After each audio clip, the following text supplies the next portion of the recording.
Hey there, food lovers. Today I'm taking a well-known Italian food and dropping the red sauce. Instead, I'm making a chicken lasagna with a creamy Alfredo-inspired sauce. Don't get me wrong, I love a wonderfully rich and flavored traditional lasagna. Sometimes you just want to step out of the box and mix things up. This is something of an original recipe. Although I'm not doing anything terribly unique here, using a bechamel sauce and substituting chicken for beef isn't a wild deviation from traditional lasagna. To save you an internet search, I'll post the recipe in the description below. Okay, here's what we'll need.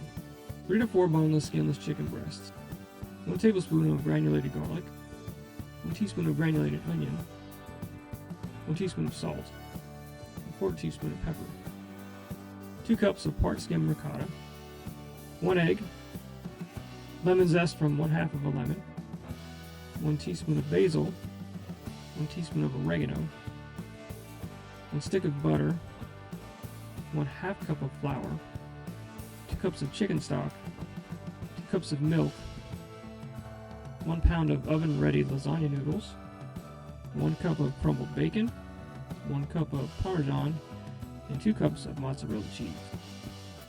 We need to get a few things together before we can build the lasagna. The bacon should be cooked until crispy and then crumbled. Next, season the chicken with the dried garlic, onion, salt, and pepper. In a skillet over medium heat, drizzle some olive oil. When hot, add the chicken and cook until it's done. It's about 5 to 7 minutes per side.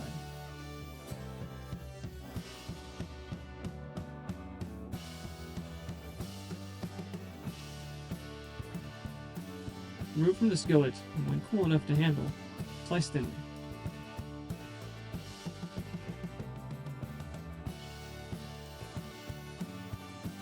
In a separate pot, melt the butter over medium heat.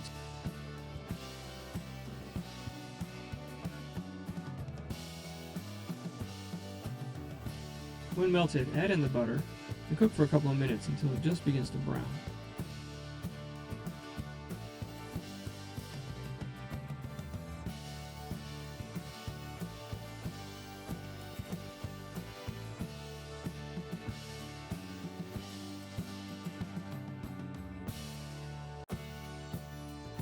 Slowly whisk in the stock, followed by the milk, and then the basil and oregano.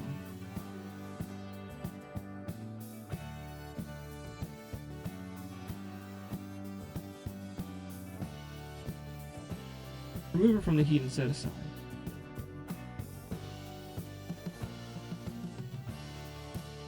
In a bowl, combine the milk, egg, and lemon zest. Mix well, then fold in the parmesan and half of the mozzarella cheese.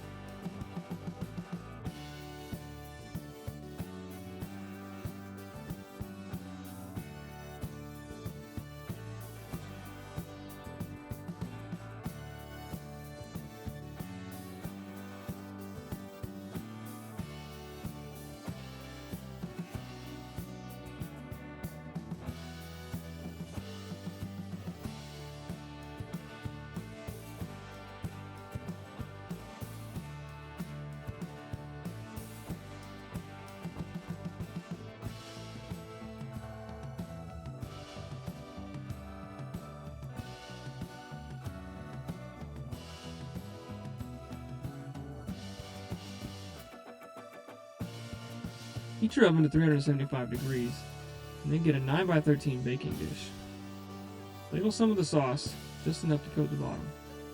Add a layer of noodles, and then spread some of the cheese mixture. Top with some of the chicken, and ladle some of the sauce. Repeat this with the noodles, cheese, chicken, and sauce for 1 or 2 more layers, or until you run out of ingredients. Top with the layer of noodles, and pour the rest of the sauce over the top. Sprinkle over the remaining mozzarella cheese.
Cover with foil and place it in the oven.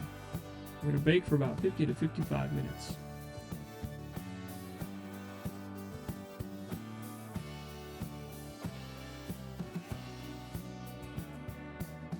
While the lasagna bakes, let's take a look at how lasagna became such a popular dish. Lasagna as we know it today traces its roots to Bolognese cuisine, which layers ragu meat sauce with noodles. However, lasagna goes much further back than that, with some accounts even going back to Greek or Roman times. Lasagna in Italy is either lasagna with an E at the end, which is the singular version common in northern Italy, while the plural version of lasagna ends with an A, typical in southern Italy. In America, we typically use the lasagna spelling and pronunciation. Who or when was the originator of lasagna is something of debate. In Roman times, the word Lasagna was used to describe thin sheets of food made with wheat and flour. However, some trace the roots of this dish to the Greeks with the Latin word laganon. Lasagna also appeared in 14th century English recipes that called for layering ingredients between pasta sheets. Even in Italy, where we will give credit for the origination of this popular dish, lasagna will vary depending on where you go. In the Naples region, it is common to find small meatballs and hard-boiled eggs in their lasagna, while in Genoa, pesto is the common sauce used while layering lasagna. Of course, there are plenty of variations found here in America. You can make vegetarian version with spinach and other vegetables. Sausage is often substituted for ground beef. I've even seen a seafood lasagna before. Lasagna has been around for centuries and promises to continue to be a staple on dinner tables around the world. When the filling bubbles and the noodles have absorbed much of the liquid, remove the lasagna from the oven and let it rest for 10 minutes. After 10 minutes, it's time to plate and serve. Perhaps the best thing about lasagna, besides being a satisfying comfort food, is its versatility. You can substitute different ingredients and sauces and come up with a tasty iteration of this culinary classic. If you want to make this during the week, you can assemble it ahead of time. It will keep for a day or two in the fridge, where you can freeze it and pull it out to defrost about a day before you plan to cook it. I'd like to hear about your favorite lasagna recipes in the comment section below. Before you go, hitting that like and subscribe button would be much appreciated. Thanks for watching. Until next time, keep cooking.